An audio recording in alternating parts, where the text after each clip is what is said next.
어떤 기독교 단체에서 질문이 왔습니다. 목사님, 지금 대한민국의 자살 문제가 심각하지 않습니까? 아시는 바대로 OECD 국가 최고입니다. 10년 동안 이 기록이 깨지지 않고 있는데 더 심각한 것은 기독교인들도 예외가 아니라는 겁니다. 그래서 기독교인들을 위한 자살 방지 프로그램을 만들려고 하는데 거기 꼭 포함되어야 할 내용이 뭔지를 말씀해 주시면 고맙겠습니다. 이런 내용이었습니다. 저는 대답을 했습니다. 문제를 만났을 때 결국은 무엇을 바라보느냐가 가장 중요한 것입니다. 예를 들면 마태복음 26장과 7장에 보면은 베드로와 가룟 유다 두 사람이 다 예수님을 배반합니다. 그런데 베드로는 통곡하고 돌아와서 초대교회의 지도자로서 자기 역할을 잘 감당합니다. 그런데 가룟 유다는 자살로 그 생을 마감합니다. 똑같이 배신했는데, 똑같이 고통스러워했는데 어떻게 한 사람은 과거보다 더 충성된 일꾼이 되고 한 사람은 영영 돌아오지 못했는가?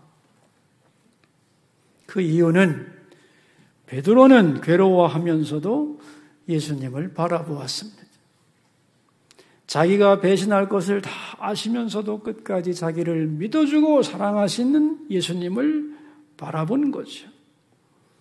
비록 자기가 큰 죄를 지었지만 그래도 예수님의 사랑 안에 있는 존재라는 것을 의식을 했습니다. 그러나 가룟 유다는 끝까지 자신만을 바라보았습니다. 그리고 자신이 그 문제를 해결하려고 했죠. 그런데 해결 방법이 없자 스스로 죽음을 택하게 된 겁니다. 그러므로 기독교인들의 자살을 방지하려면 아무리 절박한 상황에 이르렀다 할지라도 하나님을 바라볼 수 있도록 가르쳐야 합니다. 인생의 절박한 순간에 자기 스스로 문제 해결자가 아니고 자기의 스스로 문제 해결자라고 생각하면 희망이 없겠죠. 이 문제의 진정한 해결자는 하나님이라는 것을 인정하고 내가 지금도 그 사랑 안에 있는 존재라는 것을 잊지 않게 해주면 그는 새로운 선택을 할 수 있고 새로운 방향으로 그 인생이 전개될 수 있는 겁니다. 결국은 올바른 신앙을 갖게 해줘야 되는데 그러기 위해서는 이런 내용들을 꼭 포함시키면 좋을 것 같습니다. 그렇게 조언을 해 주었습니다. 여러분, 문제가 없는 세상은 없죠? 문제는 많고 갈수록 더 커져갈 것입니다. 그러나 아무리 큰 문제를 만나도 하나님만 바라보면 문제가 없습니다. 하나님으로 내 마음을 꽉 채우게 되면 하나님 앞에서 그 문제는 작아집니다. 천지를 창조하신 하나님 앞에서 큰 문제가 뭐가 있겠어요? 전문 용어로 말하자면 하나님이 현실이 될 때 내가 만난 문제는 사실이 되는 겁니다. 더 중요한 것은 그럴 때에 하나님이 그 문제에 개입하는 겁니다. 그래서 그 문제를 하나님이 해결해 나가는 겁니다. 여러분, 이 공식을 절대로 잊지 않기를 바랍니다. 우리는 지난 시간에 여호와의 영광을 보리라는 말씀을 살펴보았는데 하나님은 아수르가 다시 침공할 것을 말씀해 주셨고 남유다가 여호와를 경외함으로 아수르에 대한 공포를 이긴다면 아수르를 물리쳐주고 유다를 구원하겠다고 약속하셨죠. 그리고 그것을 예표로 해서 마지막 날 하나님을 대적하는 자에 대하여 완전한 심판을 하고 하나님을 신뢰하는 자에게 완전한 구원을 보여주실 것이다. 그렇게 약속을 했습니다. 역사를 이렇게 완성해가는 하나님의 능력과 사랑을 통하여 너희들은 하나님의 아름다움과 영광을 볼 것이라고 말씀을 했습니다. 그러므로 우리가 하나님의 심판과 약속을 확실히 믿는다면 우리의 역사의식은 확대되게 되고, 그렇게 되면 오늘의 현실에 좌우되지 않고 우리 자신도 미래를 바라보며 아름답고 영광스러운 인생을 살 수 있다. 지난 시간의 내용이었습니다. 오늘부터 살펴볼 36장부터 39장은 구체적인 역사 기록이 등장합니다. 쭉 예언의 말씀이 주어지다가 갑자기 역사 기록이 나오는 이유는 무엇인가 하면은 예언의 말씀이 실제 역사 속에서 어떻게 성취되었는가를 보여주려는 것입니다. 예언만 있고 성취된 역사가 나오지 않으면 과연 이 말씀은 그대로 되었을까? 우리는 의심할 수밖에 없게 되죠. 그러나 예언한 말씀이 쭉 나오고 그 다음에 어떻게 성취되었는가 역사를 보여주면 이렇게 성취가 되었구나 믿게 되고, 더 나아가서 먼 미래에 대한 예언도 또 이렇게 구체적으로 성취될 것을 믿게 될 수 있는 것입니다. 자, 그래서 이제 미래에 대한 희망의 예언이 쫙 나온 다음에 현실로 돌아오는데 눈앞에 전개되는 현실은 어떠한가 하는 거예요. 1절입니다. 36장 1절을 읽습니다. 히스기야 왕 14년에 아수르 왕 사네립이 올라와서 유다의 모든 견고한 성을 쳐서 취하니라. 현실은 너무나 막막한 거죠. 히스기야 14년에 아수르의 사네립이 약 20만 대군을 이끌고 남유다를 두 번째 침공했습니다. 그리고 모든 도시들을 다 쓰러뜨리고 딱 한 도시만 남았습니다. 수도 예루살렘만 남은 거죠. 2절 말씀입니다. 아수르 왕이 라기스에서부터 랍사게를 예루살렘으로 보내되 대군을 거느리고 히스기야 왕에게로 가게 하매 그가 윗모 수도 곁 세탁자의 밭 큰 길에 섬에 이 아수르 왕이 마지막으로 라기스라는 곳을 점령하고 이제 총사령관 랍사게를 대군과 함께 예루살렘으로 보내서 예루살렘을 포위하고 유다를 향하여 항복하라고 협박하게 만드는 겁니다. 그런데 2절에 왜 특별히 라기스라고 하는 도시가 등장하는가 하면 이유가 있습니다. 여러분 이스라엘 지도를 딱 보시면은 예루살렘 밑에 라기스라고 하는 큰 도시가 있는데요. 이 라기스는 애굽으로 가는 통로에 놓여져 있습니다. 지금 남유다는 아수르가 두렵기 때문에 애굽을 의지하고 애굽의 구원병을 요청한 상태입니다. 근데 애굽의 구원병이 예루살렘에 도착하려면 반드시 지나쳐야 되는 도시가 라기스인 거죠. 그래서 아수르 왕은 라기스를 마지막으로 딱 정벌해 놓고 예루살렘을 포위하는 겁니다. 그러면 남유다는 이제 아무 희망도 없어지는 거죠. 그야말로 숨통을 꽉 쥐어놓고 예루살렘 성을 포위하고 랍사게에게 항복을 권유하는 협박을 하도록 그렇게 명령을 내린 겁니다. 자, 이제 아수르 쪽에서는 랍사게가 나오니까 이쪽에서도 협상단이 나가야 될 거 아니에요. 그 협상단의 이름이 3절에 나옵니다. hil기야의 아들 왕국 맡은 자 엘리야김과 서기관 셈나와 아삽의 아들 사관 요아가 그에게 나아가니라. 그래서 1대3의 협상단이 장소에 모여서 만났는데 이제 랍사게가 그들을 향하여 일장 연설을 하기 시작합니다. 그 랍사게의 연설 내용이 36장인데 이 긴 연설의 핵심 내용이 뭐냐 하면은 오늘 설교 제목입니다. 같이 한번 읽어봅시다. 네가 믿는 것이 무엇이냐? 그런 얘기죠. 쉽게 말하면 너희들 지금 뭘 믿고 감히 아수르에 대항하며 까불고 있는 거냐? 그런 얘기입니다. 그러면서 유다가 믿는 것을 하나하나 깨뜨립니다. 그러니까 아수르가 볼 때 유다는 지금 세 가지를 믿고 의지하고 있다고 판단한 거죠. 그 첫째가 뭐냐? 6절입니다. 보라, 네가 애굽을 믿는도다. 그것은 상한 갈대 지팡이와 같은 것이라. 사람이 그것을 의지하면 손이 찔리리니 애굽 왕 바로는 그를 믿는 모든 자에게 이와 같으니라. 여러분, 애굽의 특산물 중에 하나가 갈대인데요. 근데 이 애굽을 여기서 뭐라고 불러요? 상한 갈대라는 거예요. 보기에는 그럴듯해도 그 갈대가 아무 힘이 없는 거다.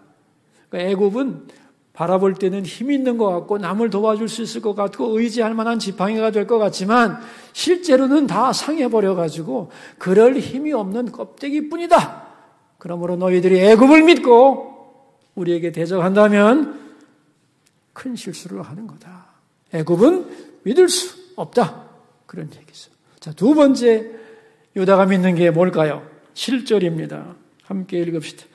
혹시 네가 내게 이르기를 우리는 우리 하나님 여호와를 신뢰하노라 하리라마는 그는 그의 신당과 제단을 히스기야가 제하여 버리고 유다와 예루살렘에 명령하기를 너희는 이 제단 앞에서만 예배하라 하던 그 신이 아니냐 하셨느니라. 이 말이 좀 복잡한데 이게 뭔 얘기냐 하면은 히스기야가 얼마 전에 종교개혁을 했거든요. 그래서 우상을 섬기는 모든 산당을 다 무너뜨리고 여기서만 하나님을 예배해야 된다고 그렇게 명령을 한 것을 보고 하는 말입니다. 우리 하나님을 믿는 사람들이 볼 때는 우상을 섬기는 산당을 무너뜨린 건 아주 잘한 종교개혁이잖아요.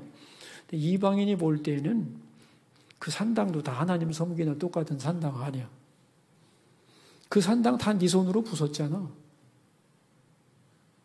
네 손에 의해서 부서지는 산당의 신, 그 하나님 무슨 힘이 있겠냐는 거예요. 너희들은 힘을 모아서 우리가 하나님을 섬기는 된다고 하지만 그 하나님 별거 아니라는 거죠. 믿을 수 없는 존재라는 거예요. 마지막으로 너희들이 믿는 세 번째 것 8절입니다. 함께 읽읍시다. 그러므로 이제 청하노니 내 주 아수르 왕과 내기하라. 내가 내게 말 2,000피를 주어도 너는 그 달자를 능히 내지 못하리라. 내가 말 2,000피를 줄 테니까 이 말을 타고 우리와 싸울 기병대가 너희들에게 있느냐 그런 얘기야. 너희들에게 그런 군사력이 있느냐? 우리가 무기를 준다고 해도 그 무기를 운용할 능력도 없는 주제에 감히 우리와 싸운다고? 가소롭다는 거예요. 랍사게가 이렇게 조목조목 협박을 하자 그 말을 듣고 있던 유다의 협상단들이 이렇게 사정을 합니다. 11절인데요.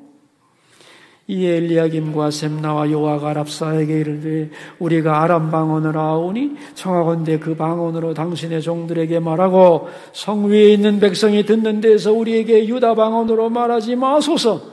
지금 우리가 협상단으로 나와 있지만 우리 뒤에는 성이 있고 성 위에서는 백성들이 지금 무슨 내용을 가지고 협상하는지 다 귀를 기울여 듣고 있는데 그렇게 유다 말로 하시면 유다인들이 다 알아듣지 않습니까? 백성들이 알면 창피하니까. 그 당시 고대 근동의 공용어가 아람어이기 때문에 우리가 아람어를 이해하니 제발 아람어로 말씀을 좀 해 주시오라고 부탁을 하는 거예요. 그러자 랍사게가 말합니다. 12절 랍사게가 이르되 내 주께서 이 일을 내 주와 내게만 말하라고 나를 보내신 것이냐? 너희와 함께 자기의 대변을 먹으며 자기 소변을 마실 성 위에 앉은 사람들에게도 하라고 보내신 것이 아니냐 하더라. 내가 지금 말하는 것은 니네 협상단 3명과 왕에게만 하는 말이냐? 아니다. 일반 백성 모두가 들으라는 것이다. 지금 예루살렘이 포위되었기 때문에 모든 백성들은 이제 먹을 것도 없고 마실 것도 없어지게 될 것이고, 그래서 배고파서 자기 똥을 먹고 마실 물이 없어 자기 오줌을 마시게 될 저 백성들도 들으라고 내가 말하는 것이다. 그렇게 외칩니다. 그리고 이렇게 비참하게 되지 않으려면은 아수르에게 항복을 하라는 거예요. 16절. 히스기야의 말을 듣지 말라. 아수르 왕이 또 이같이 말씀하시기를 너희는 내게 항복하고 내게로 나오라. 그리하면 너희가 각각 자기의 포도와 자기의 무화과를 먹을 것이며 각각 자기의 우물물을 마실 것이요. 항복하면 마실 수 있고 먹을 수 있다. 항복해라. 여러분, 지금 아수르가 이렇게 큰 소리를 치는 이유가 뭘까요? 하나님이 역사의 몽둥이로 쓰려고 아수르에게 힘을 주었는데, 이 아수르는 지가 잘나서 그런 힘이 생겼다고 생각을 하고 한없이 지금 교만해지고 있는 겁니다. 어느 정도로 교만해졌는가? 결정적인 심판받을 교만을 자기 입으로 짓거립니다. 20절 말씀. 이 열방의 신들 중에 어떤 신이 자기 나라를 내 손에서 건져냈기에 여호와가 능히 예루살렘을 내 손에서 건지겠느냐 하셨느니라 하니라. 세상에 어느 신이 우리 아수르로부터 자기 나라를 구원했느냐? 여호와 하나님이라고 별 수 있겠느냐? 그 하나님도 너희를 우리 아수르로부터 구원해낼 수 없다. 이렇게 하나님을 모독합니다. 여러분, 지금 이제 랍사게라는 사람이 이렇게 하나님을 모독하는 장소가 어디냐 하면은 자세하게 기록이 되어 있죠. 2절 끝에 보면은 그 장소가 어디인가 한번 봅시다. 윗못, 수도곁, 세탁자의 밭, 큰 길. 읽기도 어렵죠, 그죠? 이 복잡한 지명을 왜 이렇게 구체적으로 밝히고 있느냐 하면은 이유가 있기 때문입니다. 어떤 일인가 하면은 수십 년 전에 유다에 어떤 일이 있었느냐 하면은 아람과 북이스라엘이 동맹을 맺어서 남유다를 침공하는 일이 있었습니다. 그때 유다 왕이 아하스였는데 아하스 왕과 백성들은 너무너무 두려워서 숲이 바람에 흔들림같이 부들부들 떨고 있었어요. 그때 하나님은 이사야를 보내서 아하스 왕에게 이렇게 말씀을 주십니다. 너희를 침공한 저 아람과 북이스라엘 연합군은 연기나는 부직갱이 2개에 불과하다. 그러므로 그들을 두려워하지 말고 여호와를 신뢰하라. 그렇게 말씀을 했거든요. 그게 어디 나오냐면은 이사야 7장 2절에서 4절입니다. 뒤로 돌아가서 한번 확인을 해보시죠. 이사야 7장 2절에서 4절 말씀. 자, 읽겠습니다.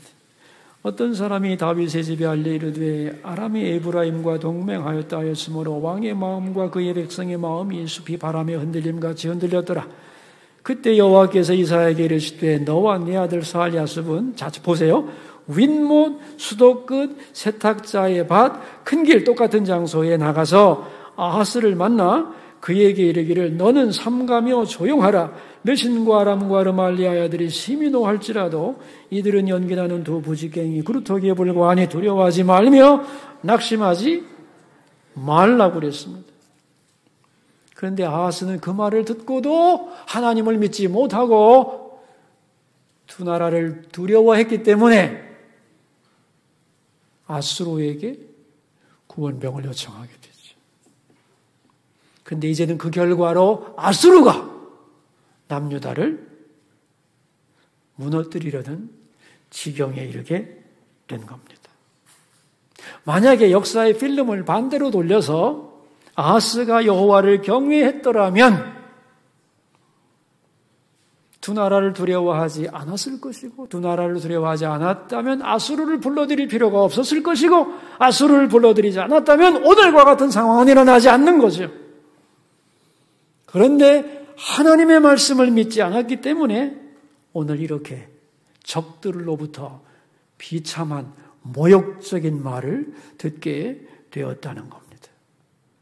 그러니까 똑같은 장소에서 두 사건이 벌어진 거예요. 7장에서는 하나님이 말씀하는 거예요. 하나님 믿을래? 세상 믿을래?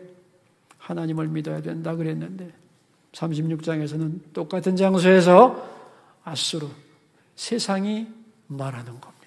하나님 믿을래? 세상 믿을래? 세상 믿어라. 그런 얘기죠. 여러분, 지금 이 사건이 말이죠. 그 옛날 이사에서 나오는 남유다의 이야기라고만 생각하시면 안 됩니다. 오늘도 똑같은 일이 반복되는 거예요. 오늘도 하나님은 우리에게 하나님을 믿을래, 세상을 믿을래? 하나님을 믿어야 된다고 말씀하시고, 세상도 우리에게 똑같이 요구합니다. 하나님 믿을래, 세상 믿을래? 세상 믿어야 된다고. 아니면 큰일 난다고 우리에게 협박을 하고 있는 거죠. 숨통을 조이고서 이래도 안 믿어? 한번 맞춤 보여줄까? 이런 얘기죠. 오늘도 우리는 이 질문 앞에 서 있는 겁니다. 그러므로 우리는 대답을 해야 되는 거죠. 세상과 하나님 사이에 너는 무엇을 믿느냐? 대답해야 돼. 세상을 살아가는 동안 계속해서 이 질문은 들려올 것이고, 하나님 앞에 대답을 제대로 못하면 세상이 우리를 더욱 강하게 누르면서 이 질문을 요구할 것입니다. 그러므로 제대로 대답을 해야만 하는 거예요. 그러면 세상과 하나님 사이에 둘 중에 어느 것을 선택해야 되는가? 이 선택을 잘 하기 위해서 한 가지 팁을 드리도록 하겠습니다. 하나님과 세상 어떻게 비교를 해야 되느냐 하면은 세 가지를 놓고 비교하면 됩니다. 첫째는 존재에 대하여. 하나님은 있음 자체입니다. 두 번째는 선에 대하여. 하나님은 좋음 자체입니다. 세 번째, 소유에 대하여. 진정한 주인은 하나님입니다. 이것을 기억해야 돼요. 쉽게 예를 들어볼게요. 자, 여기 말이죠. 5만 원 신권 가득히 쌓아놓은 돈 무더기가 있다고 생각합시다. 아, 이 돈은 말이죠. 눈에 보여요. 손으로 만질 수 있습니다. 그리고 이 돈은 참 좋은 겁니다. 이 돈 가지고 할 수 있는 게 얼마나 많습니까? 그리고 이것은 내 겁니다. 하나님 내게 주셨으니까. 이 돈은 존재하고 좋은 것이며 내 겁니다. 맞습니까? 대답하세요. 우리가 볼 때는 그런 겁니다. 그러나 하나님의 눈으로 이 돈을 보면 완전히 해석이 달라집니다. 이 돈은 있음 자체가 아닙니다. 있게 된 것이요. 없었던 적도 있다는 거예요.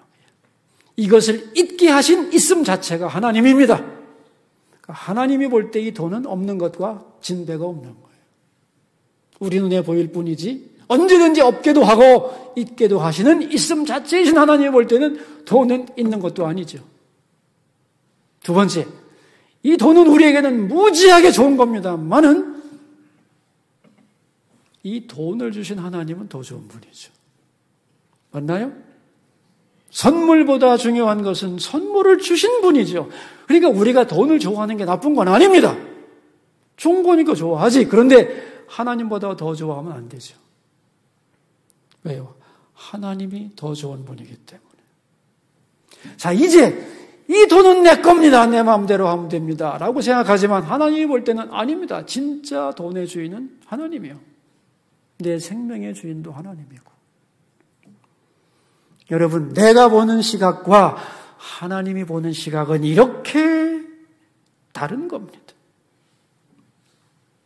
그러니까 세상은 분명히 존재하고, 그죠? 세상은 참으로 좋은 곳이고, 그리고 이 세상이 주인이라고 생각하지만 아니라는 것. 하나님이 있게 하여서 있게 된 것일 뿐이고, 이 세상을 좋게 만드신 하나님 때문에 이 세상이 좋은 것이고, 이 세상을 진정으로 소유하고 다스리는 분은 하나님인 거죠. 그러므로 세상과 하나님은 비교 대상이 안 되는 거죠. 그런데 우리는 세상과 하나님을 비교합니다. 그거 자체가 하나님을 모독하는 거죠. 더 문제는 보이지 않는 하나님보다 보이는 세상을 더 믿고 신뢰하는 거죠. 그게 우리의 죄성입니다. 여러분, 제가 예를 들어서 돈으로 말했지만 여기에다가 여러분이 좋아하는 거 다 대입해도 됩니다. 여러분의 자녀 집어넣어도 되고, 여러분이 좋아하는 직장을 집어넣어도 되고, 여러분이 염려하는 건강과 생명을 집어넣어도 다 똑같습니다. 진정 그것을 잊게 하고, 그것을 좋다고 느끼게 하며, 그것이 내 거라고 생각하게 하는 그 모든 것의 진정한 주인은 하나님인 거지요. 근데 우리는 눈으로 보고 손으로 만지는 것을 신뢰하고 따라가는 어리석은 인생이라는 것을 기억해야 합니다. 지금 아수르는 유다를 완전히 코너로 몰아놓고 누가 너희를 내 손에서 구할 수 있겠느냐고 하면서 나를 믿으라고 강요하고 있는, 정말 막다른 골목입니다, 여러분. 이런 딜레마 속에서 하나님의 자녀들이 취할 자세는 뭐냐? 21절입니다. 36장 21절을 함께 읽읍시다. 그러나 그들이 잠잠하여 한 말도 대답하지 아니하였으니 이는 왕이 그들에게 명령하여 대답하지 말라 하였음이 어떠라. 세상이 우리를 압박할 때, 나에게는 아무 대책도 없을 때, 그때 우리는 어떻게 해야 하는가? 어떻게 해야 된대요? 침묵하라는 거예요.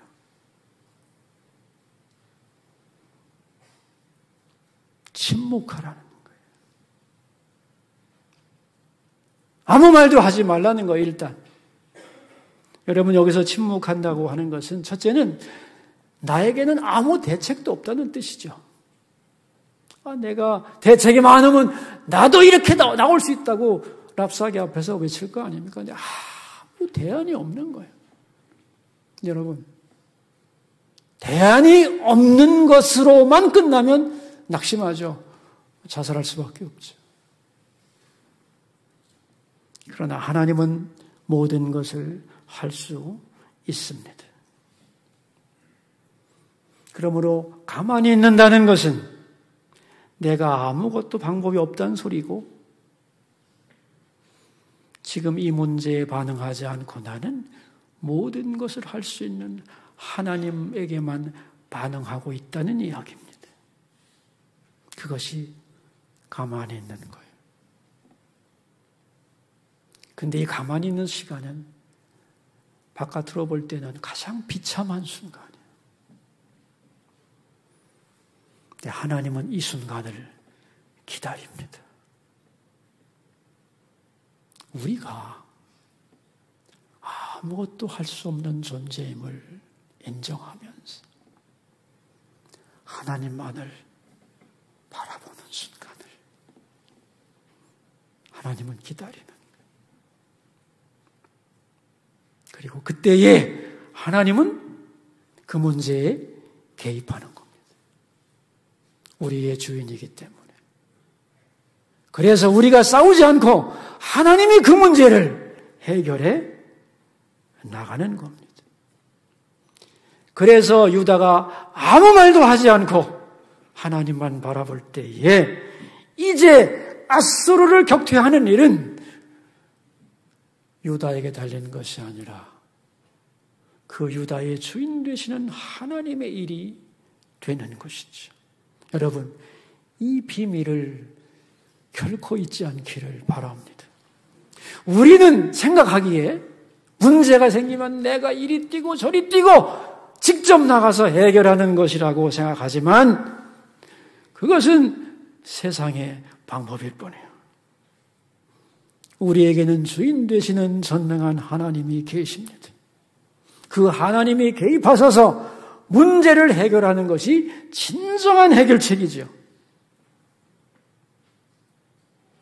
그래서 히스기야는 아무 말도 하지 말라는 것이죠. 며칠 전에 제가 낮에 여기서 이제 2층에서 3층으로 본당으로 이렇게 올라오는데 어느 분이 본당에서 내려오시다가 눈이 마주쳐서 인사를 했어요. 그 다음에 그분이 저를 보고 그러는 거예요. 목사님, 교회 오니까 참 좋아요. 저도 참 좋습니다. 그렇게 얘기를 하다가 제가 질문을 했어요. 근데 집사님, 교회 오는 것이 왜 좋아요? 그랬더니 교회 오면 모든 문제가 해결되잖아요. 제가 너무너무 그 말이 듣기 좋아서 참 좋은 말씀입니다.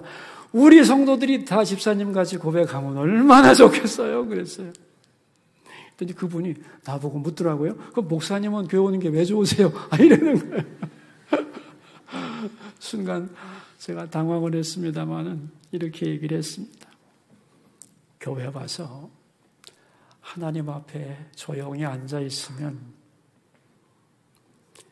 세상의 문제가 작아지기 때문이죠. 하나님으로 마음을 채우는 동안 세상의 문제는 작아지고 나중에는 없어집니다. 문제 많은 세상에서 문제가 없어지니 얼마나 좋습니까? 그런 말을 했어요. 여러분, 우리는 문제가 너무 많아서 그 문제에 눌려 허덕이다가 못 살겠다 소리를 하잖아요. 그 문제를 해결하는 방법은 성전에 나오는 거예요. 문제를 해결하기 위해서. 그런데 성전에 나오다 보면 문제 자체가 없어지는 겁니다. 그래서 성전을 다녀온 다음에는 아무리 큰 문제도 넉넉히 감당하며 승리할 수 있는 것입니다. 인생의 막다른 골목에서 이제는 꼼짝없이 죽었다. 앞도 막히고 뒤도 막혔다. 세상 사람들은 그렇게 생각하죠.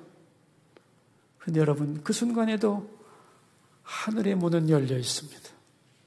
위로 향한 문은 닫히는 법이 없죠.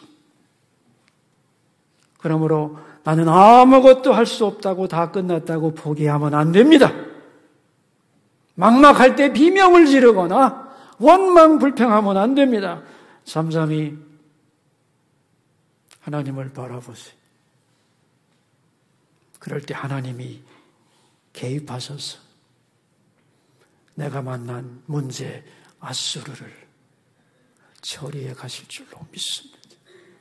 이 은혜가 우리의 사는 동안 날마다 일어날 수 있기를 주의 이름으로 축원합니다.